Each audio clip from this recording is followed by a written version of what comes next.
নমস্কার, আপনারা দেখছেন ডিজিটাল বাংলা অনলাইন চ্যানেল। এই মুহূর্তে যে খবরের দিকে নজর রাখবো, শুধু বাংলা নয়, দেশ জুড়ে এসআইআর চান অভিষেক ব্যানার্জি। দিলেন সত্য, বিস্তারিত জানুন। বাংলায় ভোটার তালিকায় বিশেষ সংশোধন নিয়ে তার কোনো আপত্তি নেই, তবে তার আগে প্রধানমন্ত্রী থেকে শুরু করে কেন্দ্রীয় মন্ত্রিসভায় ইস্তফা দেওয়া উচিত। চলতি লোকসভা ভেঙে দিয়ে সারা দেশে একসঙ্গে এই প্রক্রিয়া শুরু করা হোক। এসআইআর নিয়ে নির্বাচন কমিশনের প্রস্তুতি পর্বে এমনটাই সত্য রাখলেন তৃণমূল কংগ্রেসের সর্বভারতীয় সাধারণ সম্পাদক অভিষেক বন্দ্যোপাধ্যায়। পাশাপাশি গুজরাট বা উত্তরপ্রদেশের মতো রাজ্যের ভোটার তালিকা ঠিক এবং বাংলার বা বিহারের মতো রাজ্যের তালিকা ভুল, এমনটা ভাবা ঠিক নয়। তাই গোটা দেশের ভোটার তালিকা সংশোধন করা উচিত বলে মনে করেন অভিষেক ব্যানার্জি। তৃণমূল সাংসদের যুক্তি, পুরনো ভোটার তালিকা মেনে মাত্র 1 বছর আগে দেশ জুড়ে লোকসভা ভোট হয়েছে, সেই সময় তালিকা ঠিক ছিল, এখন তা নিয়ে আপত্তি উঠেছে। অতএব লোকসভা ভেঙে দেওয়াই ভালো।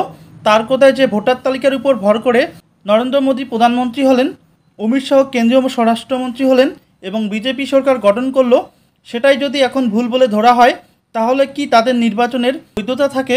যদি সত্যি এই তালিকা ভুয়ো ভোটার ঢুকিয়ে দেওয়া হয়ে থাকে, তবে প্রধানমন্ত্রী, কেন্দ্রীয় স্বরাষ্ট্রমন্ত্রী সহ এই তালিকার ভিত্তিতে জয়ী সকলকে ইস্তফা দিতে হবে। আমিও সাংসদ পদ ছাড়তে রাজি। অভিষেক আরও বলেন, বাংলার ভোটার তালিকা ভুল আর গুজরাট বা উত্তরপ্রদেশে ঠিক, এটা চলতে পারে না। যদি বিশেষ সংশোধন করতেই হয়, তবে আগে লোকসভায় ভেঙে দিন, তারপরে সারা দেশে একসঙ্গে ভোটার তালিকার সংশোধন হোক, এতে কোনো আপত্তি নেই। এসআইআর নিয়ে আরও কী বললেন অভিষেক ব্যানার্জি, সরাসরি দেখুন। যে এতদিন পরেও 2025-এ আমরা এসে কেন আমাদের ডিজিটাইজড ভোটার লিস্ট দেওয়া হবে না, কেন জোর জবরদস্তি এসআইআর করা হবে, বিশেষ করে অপোজিশন রুল যে স্টেটগুলো রয়েছে, যেখানে বিরোধী রাজনৈতিক দলগুলো ক্ষমতায় রয়েছে। এবং আমি ইলেকশন কমিশনের কথা যদি ঠিক ধরেই নিই যে ভোটার লিস্ট বা ইলেকটোরাল রোলে অনিয়ম বা গরমিল রয়েছে, আমি তর্কের খাতিরে ধরে নিচ্ছি যে তারা ঠিক বলছে, তাহলে প্রথম ধাপ কী হওয়া উচিত? যে এই ইলেকটোরাল রোল বা এই ভোটার লিস্টের বেসিসে যারা নির্বাচিত হয়েছে এবং যে সদ্য সমাপ্ত 1 বছর আগেকার লোকসভা নির্বাচন এই ভোটার লিস্টের বেসিসে হয়েছে, এই ভোটার লিস্টের বেসিসে দেশের প্রধানমন্ত্রী নির্বাচিত হয়েছে, এই ভোটার লিস্ট যেখানে ইলেকশন কমিশন বলছে ভুল, অনিয়ম, গরমিল রয়েছে, এই ভোটার লিস্টের বেসিসে দেশে সরকার তৈরি হয়েছে, প্রধানমন্ত্রী থেকে স্বরাষ্ট্রমন্ত্রী থেকে প্রতিরক্ষা মন্ত্রী থেকে সবাই হয়েছে। পুরো ইউনিয়ন গভর্নমেন্টকে রিজাইন করা উচিত। এবং আমাদের রাজ্যের মুখ্যমন্ত্রী, দলের সভানেত্রী মমতা ব্যানার্জি 27শে ফেব্রুয়ারি নেতাজি ইন্ডোর স্টেডিয়ামে প্রথম এটা ধরেছিলেন যে এক ব্যক্তির একই এপিক নাম্বারে গুজরাটের ভোটার লিস্টে নাম রয়েছে, আবার উত্তরপ্রদেশে রয়েছে, আবার বাংলায় রয়েছে। কংগ্রেসের তরফ থেকে যে সাংবাদিক বৈঠকটা করা হয়েছে, সেখানে স্পষ্টত দেখানো হয়েছে যে একই ব্যক্তি একই দিনে একবার বারাণসীতে ভোট করছে, একবার কর্ণাটকায় গিয়ে ভোট করছে। একই এপিক নাম্বারে একই নামে 5 জন, 7 জন, 10 জন করে ভোটার 10টা আলাদা পোলিং স্টেশনে তিনি ভোটাধিকার প্রয়োগ করেছেন। আর এই ডেটা তো তৃণমূলের বা কংগ্রেসের নয় বা অন্য রাজনৈতিক দলের নয়, এটা নির্বাচন কমিশনের ডেটা। তো এই উত্তরগুলো কে দেবে? আর নির্বাচন কমিশনের উপর যদি প্রশ্ন ওঠে, বিজেপি ডিফেন্ড করবে কেন? বিজেপির দায় কি? নির্বাচন কমিশন তো নিরপেক্ষ। তথাকথিতভাবে যদি তারা এতটাই নিরপেক্ষ থাকে, তারা সব এমপিদের সাথে বসবে। এই এমপিগুলো তো বানের জলে ভেসে আসেনি, নির্বাচন কমিশনার মনোনীত, আমরা নির্বাচিত। আমাদের 20 লাখ, 22 লাখ, 25 লাখ মানুষ ভোট দিয়ে তাদের ভোটাধিকার প্রয়োগ করে আমাদের নির্বাচিত করেছে। আর ইলেকশন কমিশনকে প্রতিনিধি করে সরকার পাঠিয়েছে তাদের হয়ে কাজ করার জন্য। যে কটা প্রতিষ্ঠান আছে, সব কটা প্রতিষ্ঠানকে তাদের কৃতদাস এবং তল্পিবাহকে পরিণত করেছে এই বিজেপির সরকার। গতকালকের যে ঘটনা, তাদের কাছে যদি প্রকৃত সদুত্তর থাকতো, তাহলে আপনি দেখা করতেন, কথা বলতেন। আপনি কথা বলেননি, আপনি উল্টে সব সাংসদদের ডিটেন করে পুলিশ স্টেশনে নিয়ে গিয়ে বসিয়ে রেখেছে, মহিলাদের উপর অত্যাচার করেছে, পুলিশ লাঠিচার্জ করেছে, চুলের মুঠি ধরে মহিলাদের টানতে টানতে হেঁচড়াতে হেঁচড়াতে নিয়ে গেছে। আমাদের কালকে একাধিক সাংসদ, এমনকি মিতালি বাগ, সেও অসুস্থ হয়ে পড়েছে, আপনারা দেখেছেন, পুলিশের অত্যাচারের কারণে। জোর জবরদস্তি তারা দেশটাকে নিজেদের সম্পত্তি ভেবে সব প্রতিষ্ঠানগুলোকে নিজেদের রাজনৈতিক স্বার্থে কাজে লাগিয়ে এখন মানুষের ভোটাধিকারটুকুও কেড়ে নিতে চাইছে। আমরা এটা করতে দেবো না। কালকের যেটা দেখেছেন আপনারা, এটা সবে শুরু। আমি আগেও বলেছি, আবারও বলছি, যদি বাংলা থেকে একটা মানুষ যার ভোটার লিস্টে যে প্রকৃত ভোটার যদি তার নাম বাদ যায় এবং বিজেপি যদি ভাবে যে মানুষের ভোটাধিকার কেড়ে নিয়ে আমরা দেশটাকে আমাদের রাজনৈতিক সম্পদ হিসেবে ব্যবহার করব, আমরা যে ভাষায় বিজেপি বোঝে সেই ভাষায় আমরা জবাব দিতে জানি। বাংলার একটা মানুষের যদি ভোটাধিকার কাড়ে, তাহলে 1 লক্ষ মানুষ নিয়ে নির্বাচন কমিশন ঘিরব। বিজেপির কোনো নেতা বাঁচাবে না। বিজেপি ভালো করে জানে যে বৈমাতৃসুলভ আচরণ বাংলার মানুষের প্রতি, বিশেষ করে গত 4.5 বছরে নির্বাচনে হেরে যাওয়ার পর বাংলার মানুষের প্রতি তারা করেছে, টাকা বন্ধ থেকে শুরু করে বাংলার মানুষকে বিভিন্নভাবে ব্যঙ্গ বিদ্রুপ করে বাংলাদেশি বলা, বাংলার মানুষ যদি ভোটাধিকার প্রয়োগ করার সুযোগ পায়, এদের জামানত বাজেয়াপ্ত হবে। সুতরাং তারা আগে থেকে প্রস্তুতি নিচ্ছে। আমি ইলেকশন কমিশনকে বলবো যে সবাই বলছে আপনারা ভুল, বিরোধী পার্টি।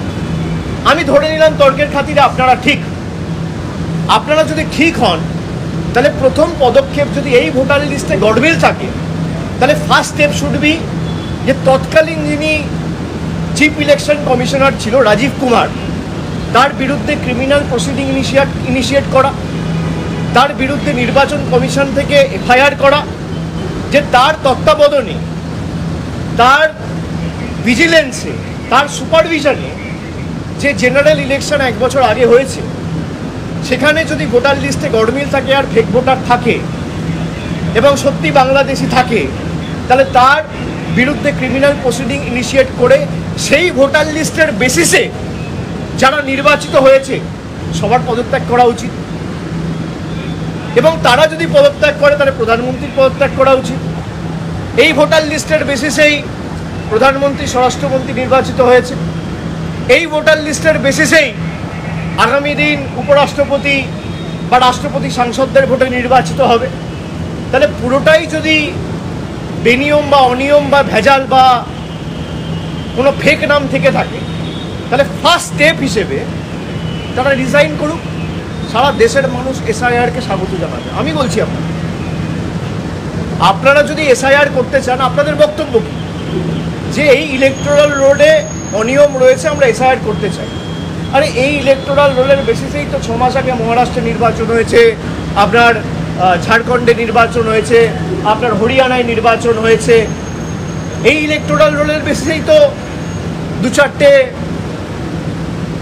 রাজ্যে বিজেপি সরকার ক্ষমতায় এসছে 6 মাস আগে পর্যন্ত। এই ভোটার লিস্টের বেসিসেই তো কেন্দ্রে সরকার ক্ষমতায় এসছে, বিজেপি 240টা সিট পেয়েছে। তা যারা এই ভোটার লিস্টের বেসিসে নির্বাচন করে, আমি আমার কথাও বলছি, বিজেপি শুরু করুক না, আমরা সবাই ডিজাইন করুক, কোনো অসুবিধা নেই। লোকসভা ডিসলভ করে দেওয়া হোক, লোকসভা ডিসলভ করে সারা দেশে এসআইআর হোক, তারপর ফ্রেশ ইলেকশন হোক। কেউ তো বারণ করেনি। ভাই, আপনি নির্বাচিত হয়েছেন, আপনার ভোটার লিস্টে গডমিল নেই। আমি নির্বাচিত হয়েছি, আমার ভোটার লিস্টে গডমিল রয়েছে। কি সুন্দর! এটা হতে পারে না। একই যাত্রায় পৃথক ফল, এটা হতে পারে না। আপনারা দৃষ্টান্ত স্থাপন করুন না। এত আপনারা সততার কথা বলেন, গণতন্ত্রের কথা বলেন, আপনারা ভারতবর্ষের উজ্জ্বল ভবিষ্যতের কথা বলেন, তো বিজেপির নেতাদের বলবো বা এনডিএ শরিক যারা আছে তাদেরকে বলবো, আপনারা শুরু করুন। তৃণমূলের যত জনপ্রতিনিধি আছে বা বিরোধী রাজনৈতিক দল, কংগ্রেস, এদিকে ডিএমকে বা সমাজবাদী পার্টি, সবাই ডিজাইন করবে। পুরো লোকসভা ডিসলভ করে দিন, তারপর আপনারা এসআইআর করুন। লোকসভা ডিসলভ করে দেওয়ার পর সারা দেশে এসআইআর হোক। বিজেপির যদি অবজেক্টিভ ঠিক থাকে বা এনডিএ সরকারের যদি অবজেক্টিভ ঠিক থাকে যে আমি দেশে ভোটার লিস্টে যাতে একটাও বাইরের ভোটার না থাকে সেটা সুনিশ্চিত করব, সবাই রিজাইন করুন, লোকসভা ডিসলভ করুন, তারপর আপনি এসআইআর করুন না, কাশ্মীর থেকে কন্যাকুমারী করুন। প্রত্যেকটা রাজ্যে হবে, উত্তরপ্রদেশে হবে, বিহারে হবে, বাংলায় হবে, ঝাড়খণ্ডে হবে, তামিলনাড়ুতে হবে, পাঞ্জাবে হবে, কেরালে হবে, সব জায়গায় হবে। কিন্তু আপনি থাকবেন পদে আর বাংলায় এসআইআর হবে, তা তো হবে না। এই ভোটেই তো মহারাষ্ট্রে আপনারা জিতেছেন, এই ভোটেই তো হরিয়ানায় জিতেছেন।